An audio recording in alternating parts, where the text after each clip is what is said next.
Hey everybody, it's Willingdon here, and I just wanted to weigh in on FFG's announcement that they're going to do a set rotation policy for their LCGs. There's been a lot of buzz about this within the Netrunner community, so I thought I'd put my opinions out there. For those that haven't had the time to read the announcements, I'm going to very briefly summarize what's happening.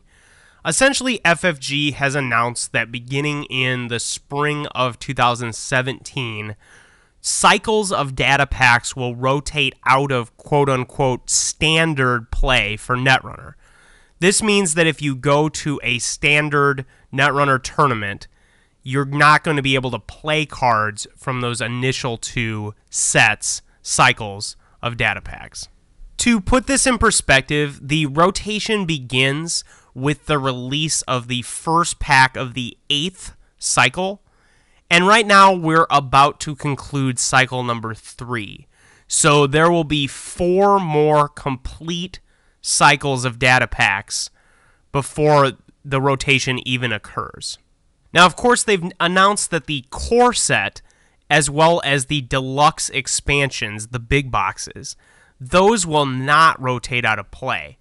But there is a caveat that the most recent version of those will be the legal ones, which would lead me to believe that if they reissue a core set version 2.0, they could make changes to the core set, and those changes would be honored within the standard play.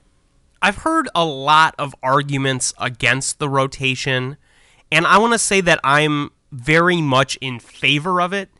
So I would like to put out some sort of counter arguments to the different arguments I've heard against the rotation, because frankly I don't think there is an argument that is sound against rotation. I've read the phrase cash grab in an overwhelming number of responses to this, and frankly I find the logic of this to be tenuous at very best. The idea here is that somehow by invalidating the cards that I already own, by removing the cards that I already own from tournament play, somehow FFG is forcing me to buy cards that I wasn't going to buy otherwise. And I just don't buy this at all. When I got into Netrunner at least, I knew that a new data pack was going to be coming out approximately once every month, and that it was going to cost, $15, and that there were going to be sets that were worth more than $15, and so on and so forth. I knew the terms of the sales model when I got into the game, right? And that has not changed.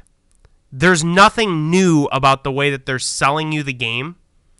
It's just that cards that you have previously purchased and had a huge amount of time to play with, I'll point out, are going to eventually rotate out of the tournament legal play.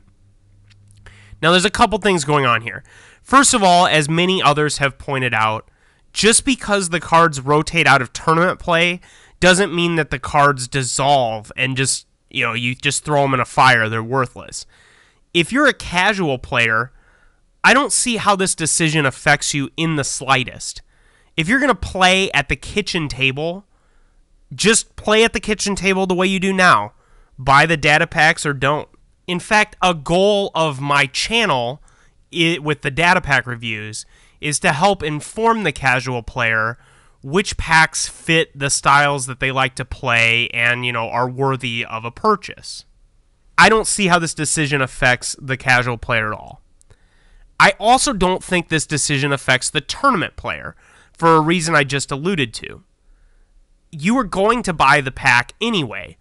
Part of understanding that you're going to be a competitive player of Netrunner is knowing that you're going to have to spend $15 every month or so to stay relevant and competitive. And that hasn't changed. So that's point one. But the real thing that matters is the gameplay and the health of the gameplay in the future. If we want FFG to make decisions based on the gameplay remaining good, we're going to have something like this set rotation policy. And the reason I think that is because I played Magic so long.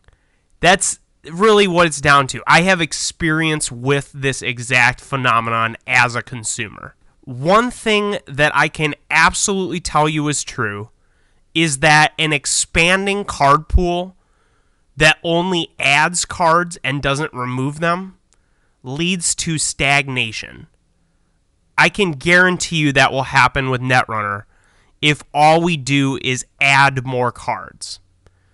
This is because cards are printed and either mistakes are made where the card is just made too good or is made to interact in a way that wasn't intended, or interactions between old cards and new cards that were unforeseen have some sort of distorting consequence. This happens all the time in Magic, where an old card gets some new card printed that clearly had nothing to do with the old card, right? The designers weren't trying to make some combo with these two cards. But nonetheless, there is a combo there, and sometimes that can be distorting.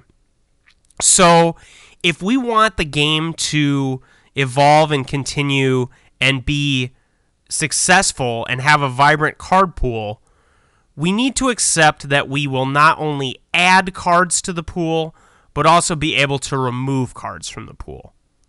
As I see it, there are two primary ways to remove cards from the pool. The first is to do essentially what FFG is doing, which is to, on a fixed schedule, have certain cards rotate out of play. This is Magic 101. This is something that Magic does on a much more aggressive schedule. Now, that's apples and oranges. I just wanted to put that out there so that you can understand that Magic has this policy in place, and it's been working for them, and it's a much more aggressive schedule than the Netrunner one. So that's option one. You can do what FFG is doing. You can rotate out cards on a fixed schedule. The other option is a banned and restricted list.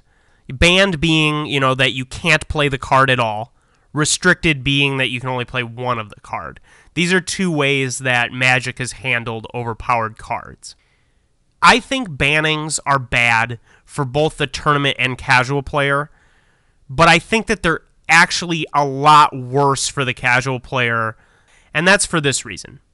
If I play casual Magic with someone and their deck has 4 Black Lotuses in it, I'm going to raise objections to that, even at a casual level, even when we're just sitting at the kitchen table, because Black Lotus is such an overpowered card that it isn't exactly fun to play at a casual level, and that's why Wizards of the Coast has chosen to restrict it. So imagine that you are my opponent with the 4 Black Lotuses, right? He built this deck, and he decided that he really liked Black Lotus, and he's like, wow, this Black Lotus, really makes this deck that I've built so much stronger. I'm going to put 4 of this card in here. And imagine his disappointment when he learns that that card is restricted, and that he's not allowed to play 4 of them. Imagine how quickly his excitement at the deck he created was deflated there. When I tell him, oh, that card's restricted, you can't play 4 of that, I don't want to play against that deck. Now, if we take a counterexample, do you think that I would make the same sort of claims to my opponent about a particular set of Magic if we were playing at the kitchen table? Would I say, you can't play with cards from Mirrodin?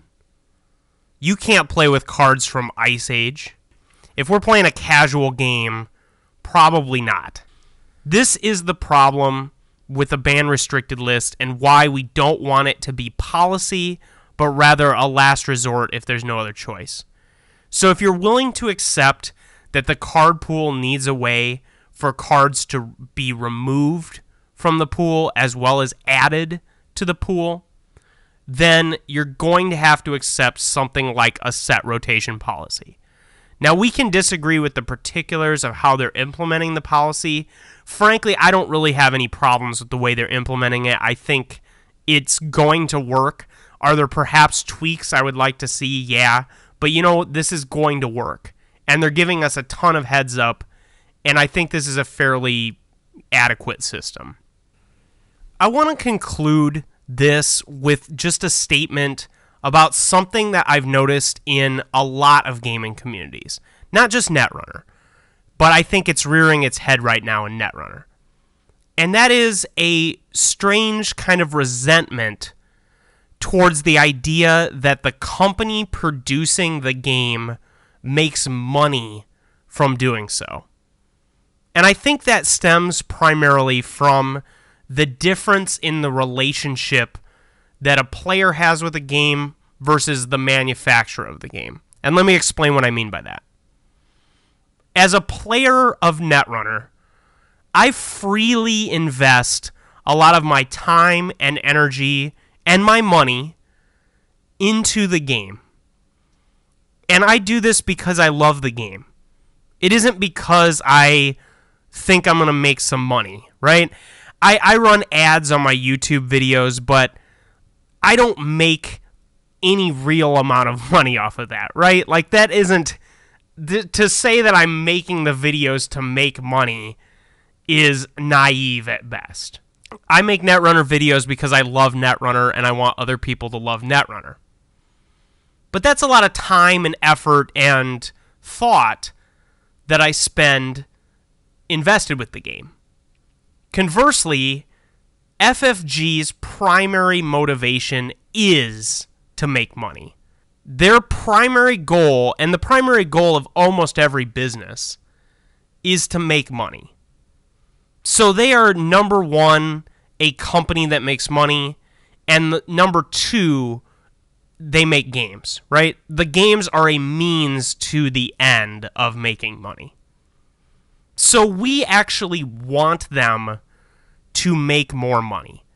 We want them to sell more data packs. And that's because the continued success and health of the game is directly contingent upon whether or not they sell packs.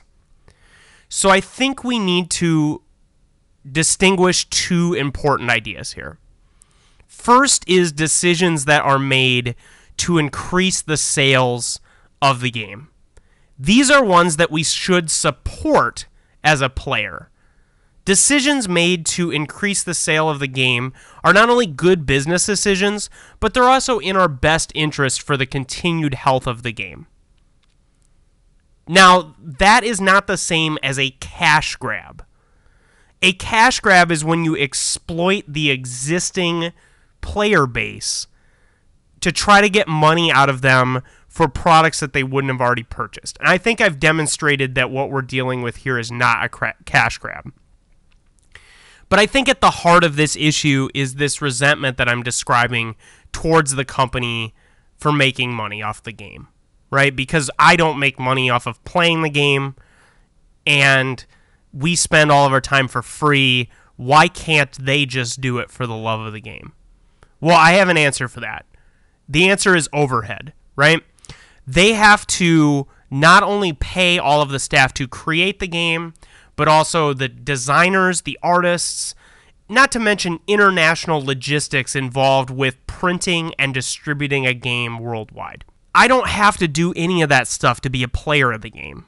And I don't mean to say something exceedingly obvious here, but I think it's the type of thing that gets forgotten in the mix of these sort of hasty and emotional responses.